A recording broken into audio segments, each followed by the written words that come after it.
Hello, bonjour. I'm Jan. I live in northwest France with my husband, Duncan, and I decided I'd make this vlog in the hope that it would help put some people's minds at rest or at peace and give them slightly less anxiety if they are going through what I went through, and that is that I had breast cancer. I'm in touch wood, and I'm still very healthy and feeling very lucky. In 2018, my husband Duncan and I did actually get married in April, and I was due that year to have my bowel cancer test and my mammogram. On arriving to France, I hadn't been here long and I was 50, and I got the letters come through very quickly to invite me to have my mammogram, and I was surprised because it didn't happen quite so early in the UK. So I booked in my appointment, and the next thing I got a thing through the post, a kit to do the bowel cancer test, which you think, you keep putting off because although you need to know, you don't want to know, do you? So I went for my mammogram. All was fine with that. Did my first bowel cancer test. All was fine with that. But in 2018, so that when I first came here, it was 2011. So I've been doing them every 2 years, because you do it every 2 years here, not every 3. Which is obviously fantastic. So 2018, I went for my mammogram, and I did my bowel cancer test. First off was the bowel cancer test. I'd done that and sent it off, and then I think it was about a week after, they came back very quickly. I got a telephone call from my doctor saying that I needed to make a appointment, a rendezvous at the hospital to have a colonoscopy. So you can imagine what's going through my mind. This is my first experience of hospital here in France, and I've got the appointment. The doctor said it's likely to be a polyps. Really don't worry about it, because she could obviously tell. I think I was even crying on the phone. So we made the appointment, went to see the doctor. He asked lots of questions, the usual, weighed me and all this, and then explained what he was going to do. And as well as doing a colonoscopy, and he said it could well be a polyps, but it's not always, and you shouldn't. No one should ever assume that. So basically, my doctor shouldn't have said that.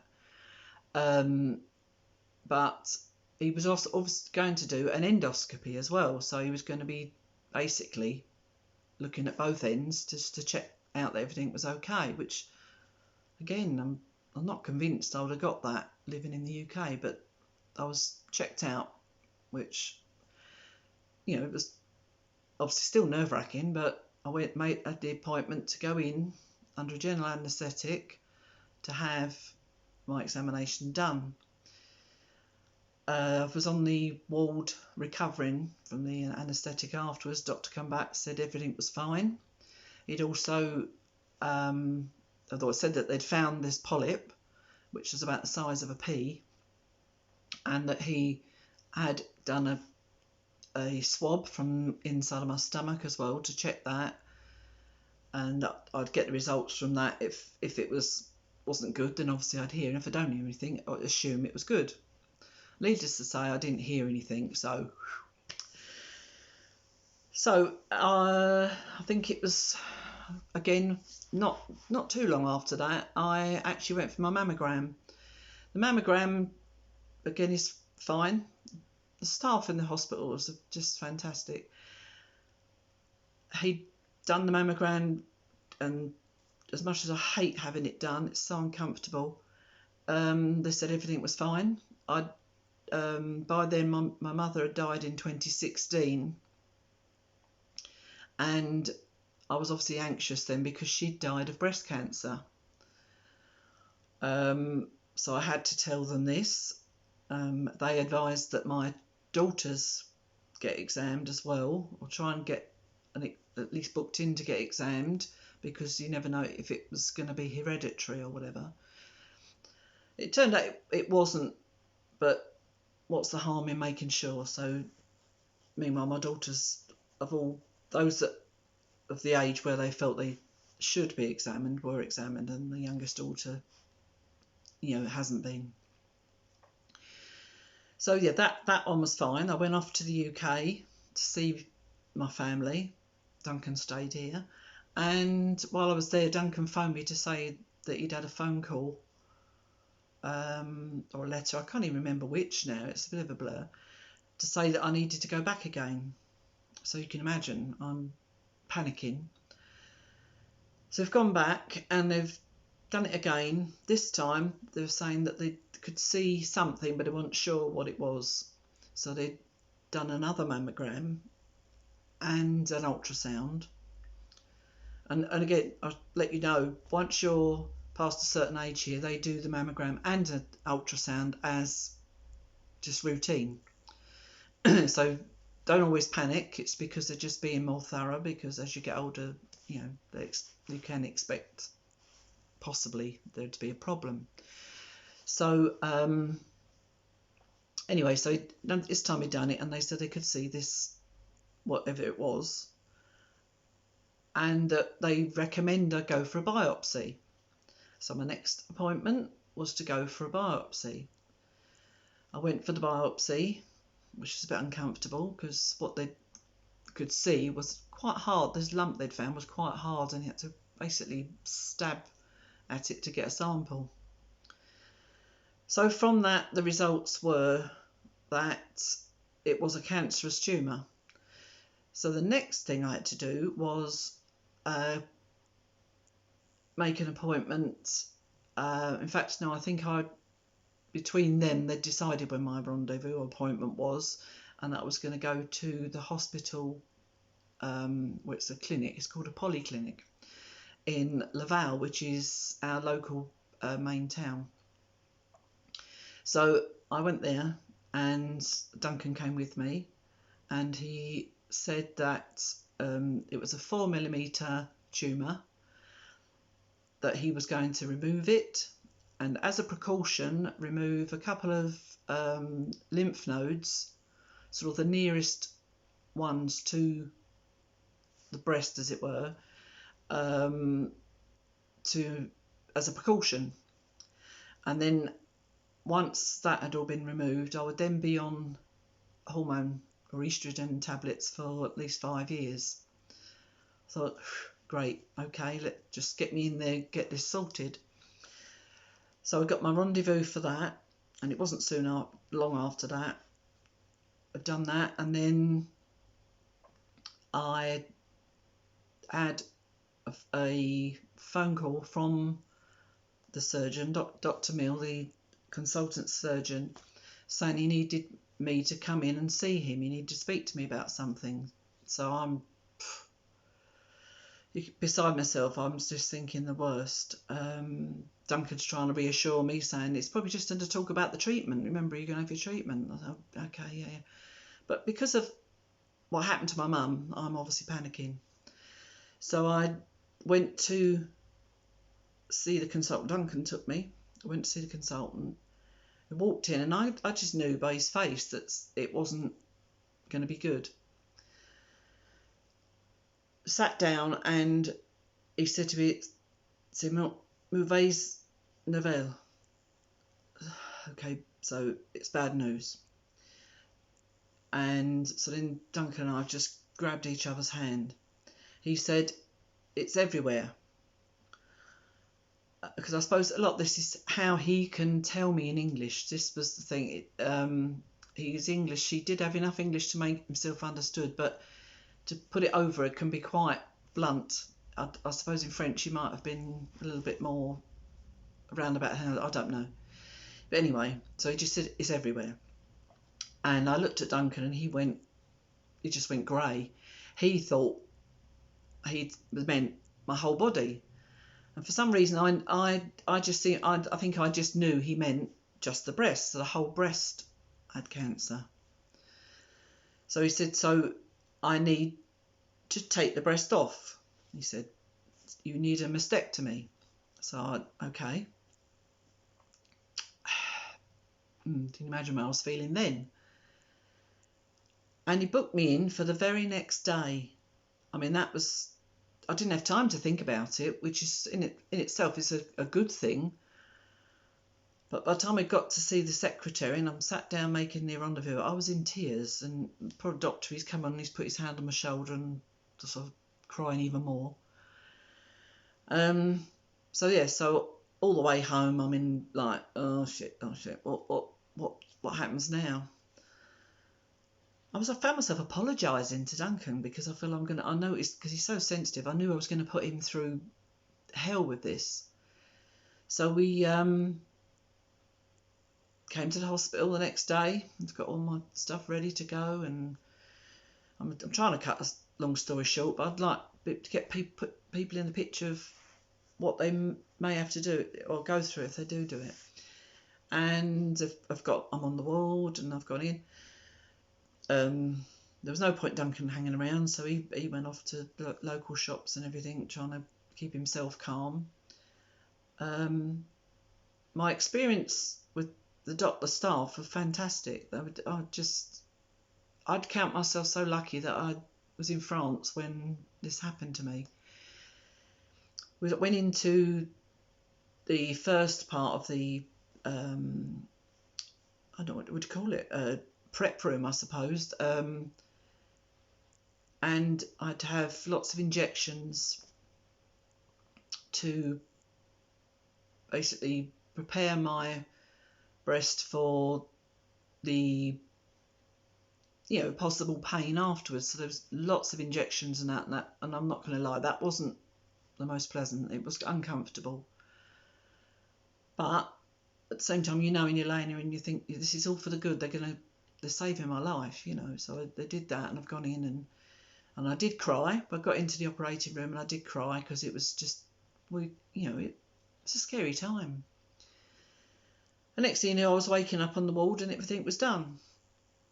The doctor came in to check on me, and I think of Dr. Mill as my hero. I just think, thank God, he saw what he saw, and and he said he was happy that he had removed all of the cancer, and you just know that if he wasn't happy, he'd have had me in again. So I was in hospital for 6 days. As with anybody who has an operation like this, they need to attach a drain. Sometimes you might have 2 drains, which is taking the fluid away from the area that they've been operating on. And he wasn't going to let me home until the level of that fluid was low enough that they could remove the bag. They don't send you home with that bag attached, whereas I understand in lots of countries they do, and they're left to just do it themselves. In lots of ways, I'm glad in a way that I did have to stay in hospital, because you feel safe. You know that if anything was going to happen or anything, you're there. But also, I didn't want to put that burden on my husband. I didn't want him to have to deal with all of that, because, as I say, he's a sensitive man, and he hates anything happened to me. He's very protective. And it was 6 days less that he'd have to worry, although he was obviously worrying at home, but he didn't have to deal with anything. So I on the 6th day, I did get impatient. I did want to get home, but at the same time, I wasn't scared there. I was being fed. The nurses tried to speak English if they could, but there's ways to get around it. I've since learned that now all the medical staff are obligated to learn English, because there are so many English now living here. So for any future appointments, I'll probably find that they'll all be speaking English, because I do find now that I'm trying to speak to them in French, but they seem now to want to practice their English. And it's fantastic that they do that. We don't expect it, but they do it. So yeah, it was difficult when I was there, obviously, because obviously I was still a bit sore and everything, and moving and everything. But I was ready when it was time to go home. I felt I'd been looked after enough and prepared enough to be at home. And once I was home, I knew that I had nurses visiting me. I think it was about every other day, might have been every day. As I say, it's all a little bit of a blur. My mind can sometimes delete things in my brain, as it were, if I don't really want to remember it all. But it wasn't that unpleasant that I needed to, really. I had people visiting me, friends visiting me. I had friends cooking us meals ready made, so that we just need to put them in the microwave or in the oven, just so that I obviously wasn't going to cook anyway, but so because Duncan was having to work still, so I'd have been fine at home because I was all just doing sitting here watching TV, but he couldn't really cook, although he did do what he could when he was at home. But these meals that lovely friends made us just made things so much easier. And I have a friend who, I think if you've watched my other videos, you know I've got a friend who now lives in the village, and she came to see me every day. She kept me company, and that was great. So between friends visiting and the nurse visiting, time was fine. Sleeping got a little bit uncomfortable, but not really that bad. And everybody was just sort of looking at me as if they felt really sorry for me and everything. But I was feeling lucky. I felt, to me, I was probably luckier than they were, because to me, they'd found my cancer, they'd removed my cancer, and they were watching me very closely. So I suppose in a way I was in a bubble, and I was being protected, I was being looked after, and that was all.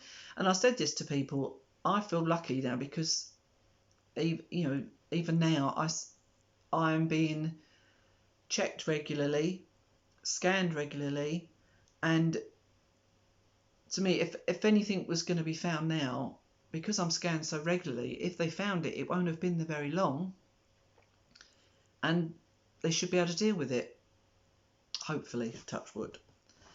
So I'm not scared. I'm less scared now than I was knowing my mum had died of it, and I didn't know what would happen to me.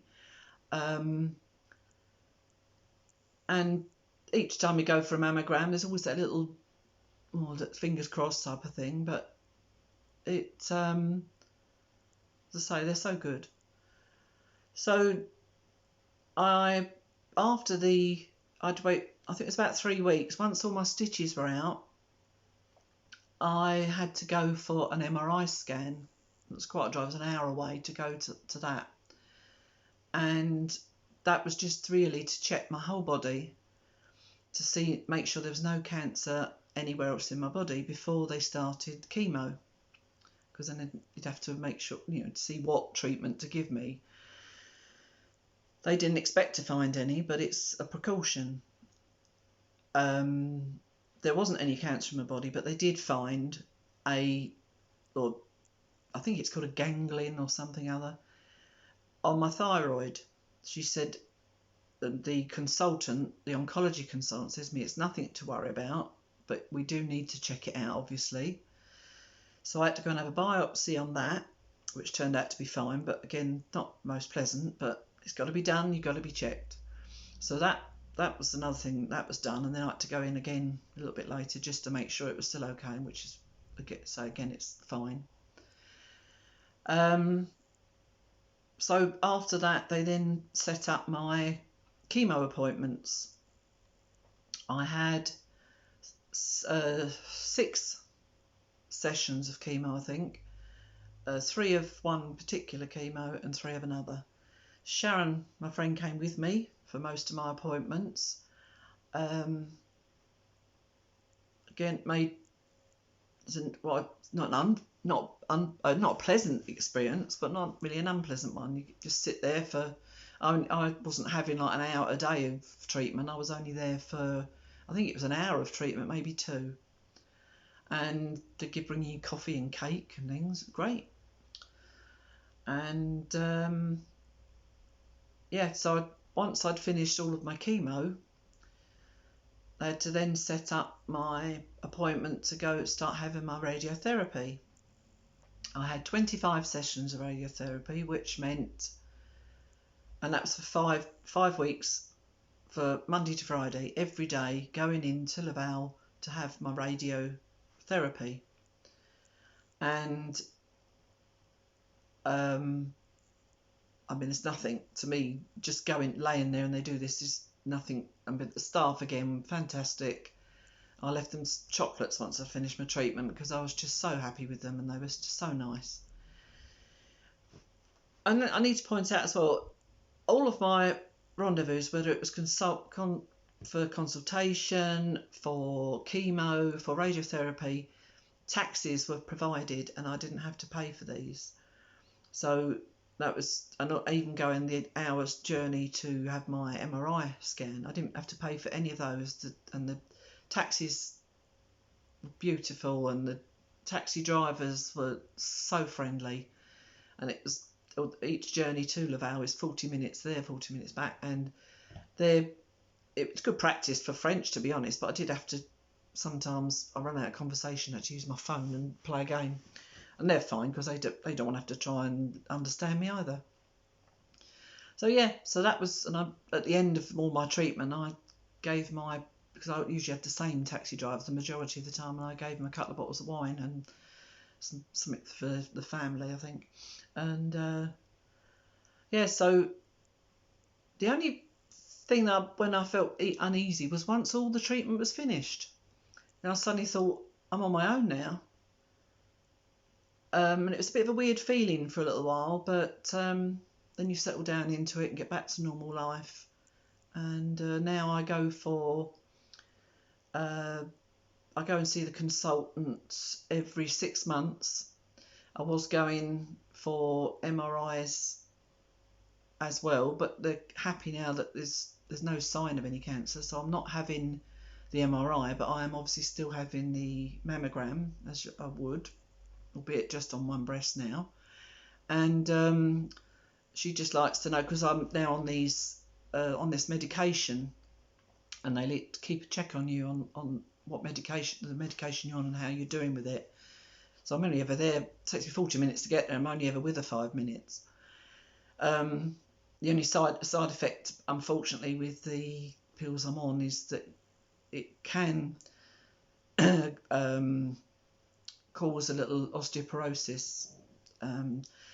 So I get joint pain and muscle pain, which can be a bit uncomfortable sometimes to sleep. But I'm provided with the painkillers for that, and to a point it's just the new norm. I've learnt to live with it. Sometimes if you're very tired it gets hard, but I've learnt to live with it. And yeah, my next rendezvous is September. I shall see the doctor then and obviously report anything, but as I say, it's the norm, and that's the way life is now. I've got another 3 years of taking these tablets, so I've got another 3 years of going and seeing the consultant.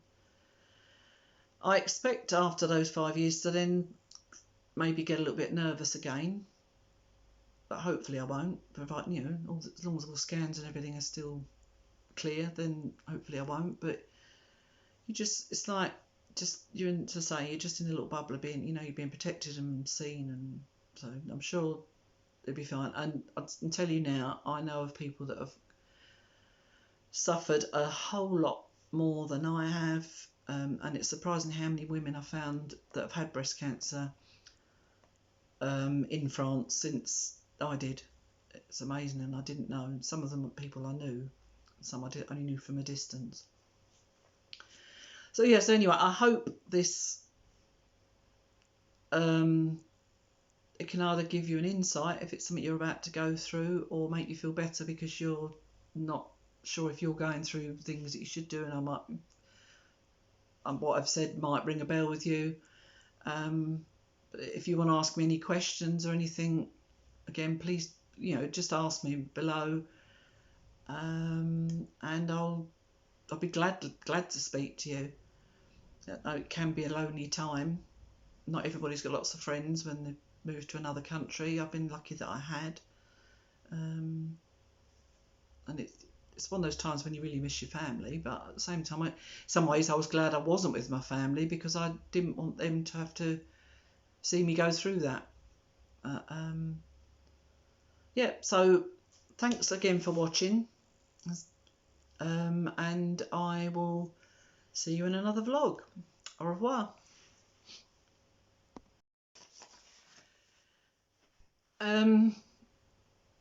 Obviously, once all the treatment was over, I was told that I was given a prescription for a week, because obviously I lost my hair, and I was given a prescription for a prosthetic breast.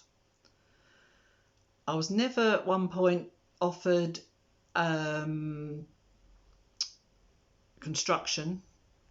I don't really know why, but in some ways I'm glad I wasn't. I don't know how I would have reacted, or whether I would have said yes, but I didn't really want to go through that again. I know my husband didn't want me to go through another op, because he felt I'd been through enough. So knowing I could get a prosthetic, and on the outside to everybody else I can look normal, I got that. I had to be measured, and they called me when it was ready. So I wear that prosthetic, which meant a whole change of bras, because the bras have to have a pocket in them for the prosthetic.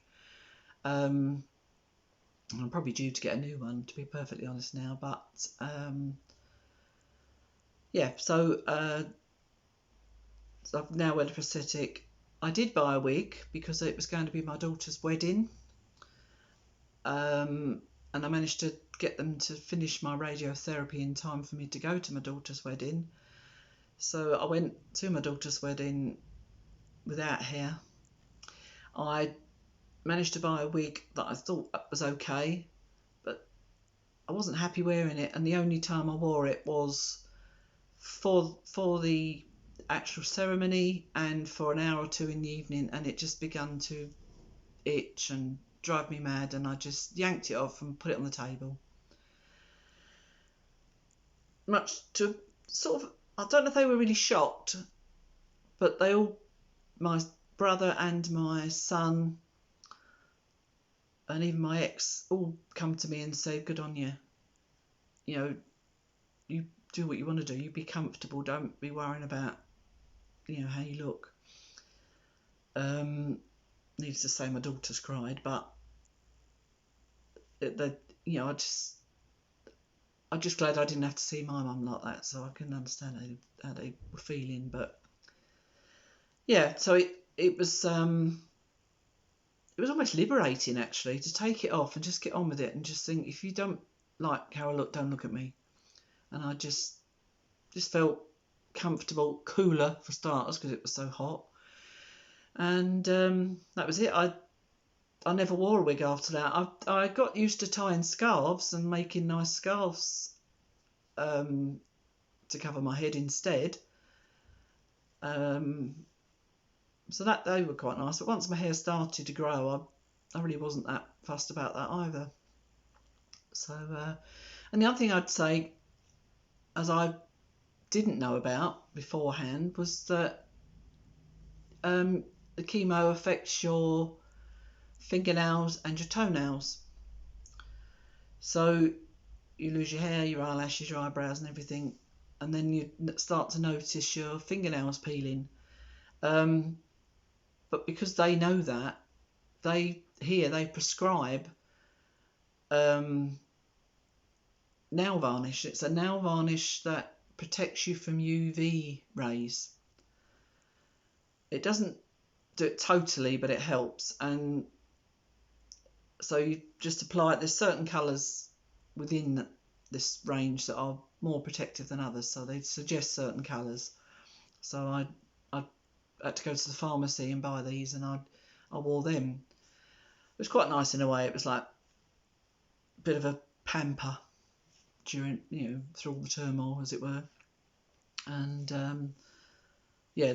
but I think because of what's in them, they don't last as long as a normal nail varnish. So, you just use them till they run out, and then just hope they're okay. It wasn't too long. I had my nails done actually for my daughter's wedding, and my friend, who's my hairdresser as well, she gave me some gel nails. But because there wasn't a lot of nail there for it to grip to, I did end up losing a couple of nails. I'd run to the shop to buy some glue to put the nails back on again. But they looked okay for the day. And she did my toenails as well. But obviously once I came back, those nails came off, and I just let the air get to them and start growing again. And they're back to normal now. So, it's not like some of the hair, as you can tell. I've had to have my hair cut a few times since, so it's obviously grown, it's back to normal, but now I'm grey, and I wasn't. But I don't mind it. It saves on hair dye, and it feels in quite sort of good condition. So, I can just see my mum and my dad in me now, though. Okay, so that's that then. I shall love you and leave you, as they say. Thanks for watching. Bye.